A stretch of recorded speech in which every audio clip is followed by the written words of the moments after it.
Estamos de volta aqui pela TV Nova Nordeste, o programa Políticas, um espaço dedicado aos debates sobre Pernambuco e sobre fatos pernambucanos.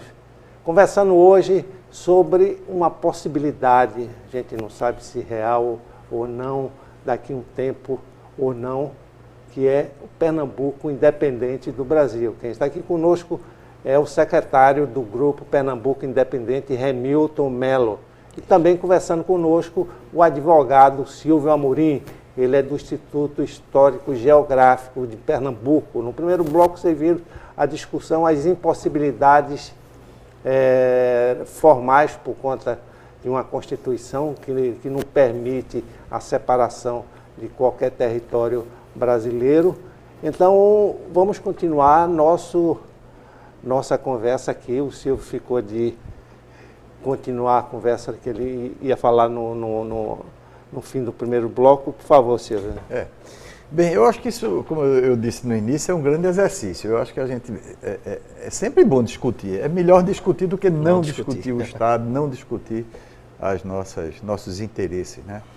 Agora, eu ia dizer o seguinte, que nós perdemos, em 1817, nós perdemos... Alagoas, né? A comarca também, depois em 24, né? Aí depois em 24 nós perdemos, que é a maior riqueza. Sim. Alagoas já era, porque Alagoas hoje é aquele platô todinho, onde tem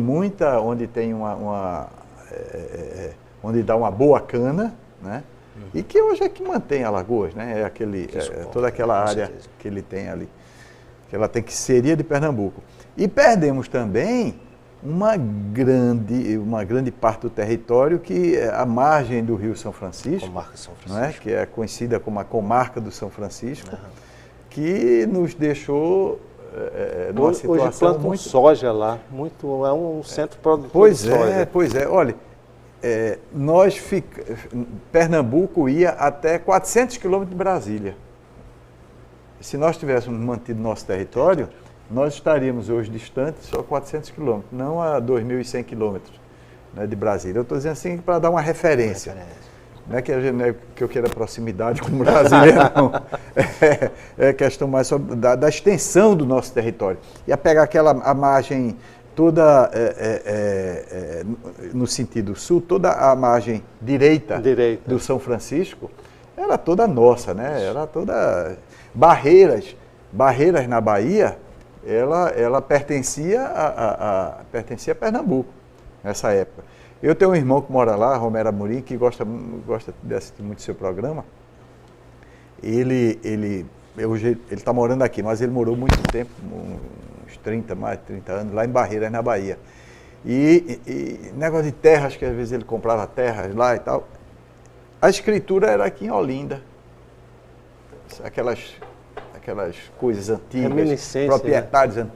De família, vinha de família e tal. Ele vinha buscar a certidão aqui em cartórios de Olinda, para você ver, em Barreiras, na Bahia, né? Que hoje em dia Barreiras está a 1.600 quilômetros de Pernambuco. Então, nós perdemos tudo isso. Então, voltando depois desses detalhes, esses fatos históricos aí, de perda de território, eu tenho medo que com o seu movimento a gente perca o resto, fique só com a região metropolitana. Fique só com a região metropolitana. Não. Aí vai ficar mais difícil a gente ficar todo mundo cada vez mais estreito. É o que está acontecendo. Cada vez mais estreito, cada vez mais Remilton, se a gente pudesse fazer um estudo de caso hipotético, certo, né? Na cabeça de vocês, do Grupo Pernambuco Independente, como ficaria Pernambuco diante de uma economia, do ponto de vista econômico, do ponto de vista social, não é? Do ponto de vista político? Qual é o perfil que vocês traçaram para esse Pernambuco independente? Bem, a gente está ainda em análise, né, na avaliação, mas hipoteticamente falando, a gente teria aí a abertura de um mercado de bilhões de pessoas, tá? Mesmo que o Brasil não tivesse relação, vamos dizer que fechasse as fronteiras, que a gente não tivesse relação, que eu acho que não iria acontecer, mas se a gente perdesse aí 190 milhões de pessoas de mercado, a gente ia ganhar mercado de bilhões, tá? A gente ia poder negociar nossas riquezas de uma maneira própria para obter os recursos para ficar concentrado aqui, tá? Hoje, Pernambuco aí deve estar arrecadando de impostos cerca de 24 bilhões ano, mais ou menos isso, né? E ele destina para Brasília cerca de 19, mais ou menos 19 bilhões, né? Ele destina os 25 e recebe 19, tá? Ele produz os 25, destina os 25 e recebe só 19. Então a gente tem uma perda aí de, geralmente, de 4, 5 bilhões ano, tá? Então isso afeta muito a economia da gente, tá? A gente gosta de se espelhar muito em países que, logicamente, dão certo, né? E que até é um exemplo de independência. Tem um país báltico chamado Estônia, tá? Que em 91 se tornou independente e que aplicou o livre mercado, né? A teoria do livre mercado, e que hoje, proporcionalmente, né, ao Brasil, lógico que a Estônia é menor do que Pernambuco, tá? Mas que proporcionalmente a renda per capita dele é muito maior, né? A renda per capita. O IDH é muito mais elevado do que o Brasil. Então, eles estão conseguindo resultados positivos com o livre mercado, né?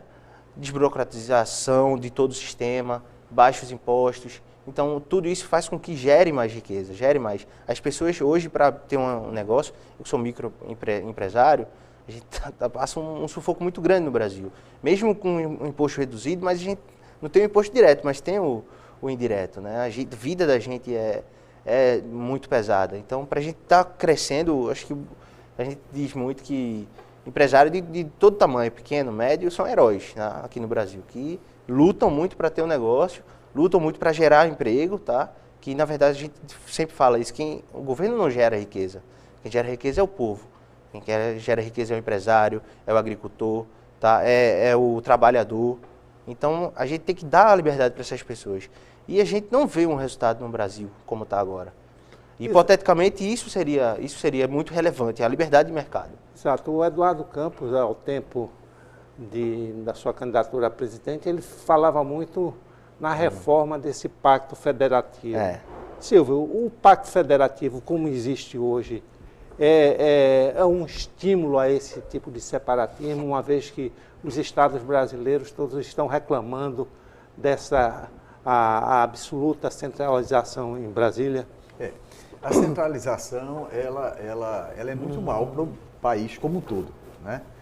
Ela privilegia algumas castas e o resto do país. Eu acho o seguinte: a primeira coisa, fortalecimento dos municípios. Se não fortalecer os municípios, porque o cidadão, ele mora no município.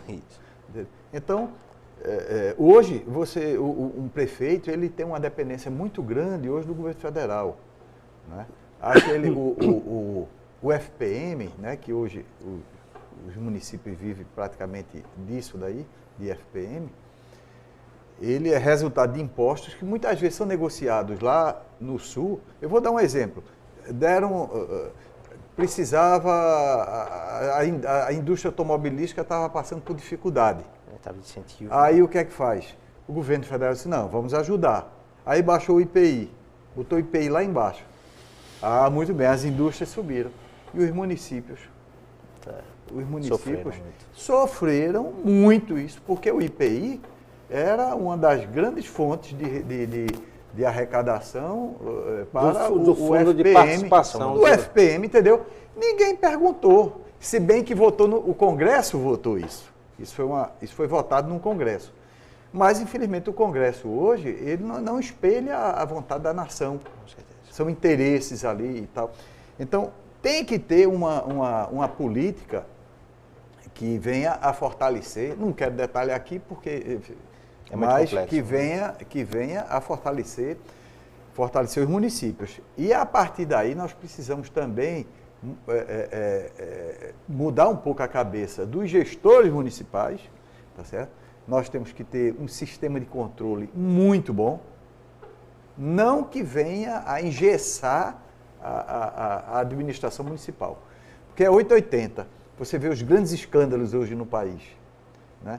Mas, por outro lado, você vê engessamentos assim, que às vezes quem está no serviço público, como eu participei, às vezes você é obrigado a ter um gasto maior em função do engessamento, entendeu? Da própria administração. Então, tem que ter uma racionalização.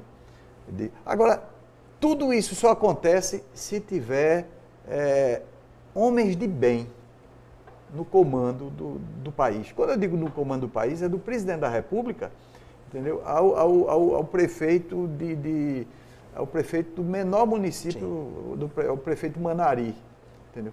Você passando aí pelo Congresso Nacional, pelas câmaras, pelas Assembleias Legislativas, pelos governadores e pelos prefeitos.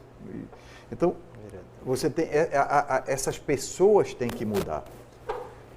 E por que nós temos hoje esse mundo? Eu acho que é uma coisa que vale a pena a gente estar discutindo, essa sua tese aí, porque ela leva a identificar algumas coisas que não eram para acontecer no país. Você tem hoje aqui um congresso,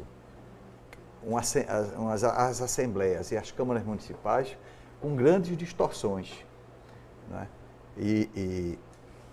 E essas três instituições, elas são da maior importância para o país, não é?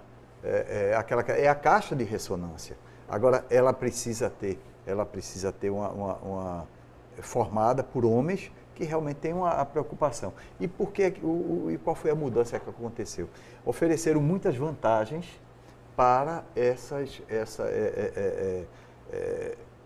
essas casas, né? Eu vou lhe dar um exemplo. Eu fui vereador do Recife. Na época, eu tinha 4 assessores. A conta do telefone, quem pagava, eu tinha uma linha da Telp alugada. Enfim, era uma coisa assim, e nós fizemos trabalho. Foi na época da lei orgânica, do plano diretor da cidade, uma série de ações que nesse período foi feita. Se eu não me engano, na época era 1% ou menos do orçamento municipal. Hoje em dia nós temos a Constituição Federal, ela determina de 3,5% a 7% do orçamento do município vai para a Câmara Municipal. Isso é uma aberração. Total desperdício, né? Entendeu? Então, são essas coisas que a gente tem que pensar Pernambuco, tem que pensar o Brasil para mudar. Exato. Isso daí é importantíssimo. Infelizmente, a gente está chegando ao fim. Não há essa questão de Pernambuco independente ou a discussão disso. Existe um site ou um endereço eletrônico que as pessoas possam conhecer um pouco esse movimento? Qual é? Tem o www.pernambucoindependente.com, tá?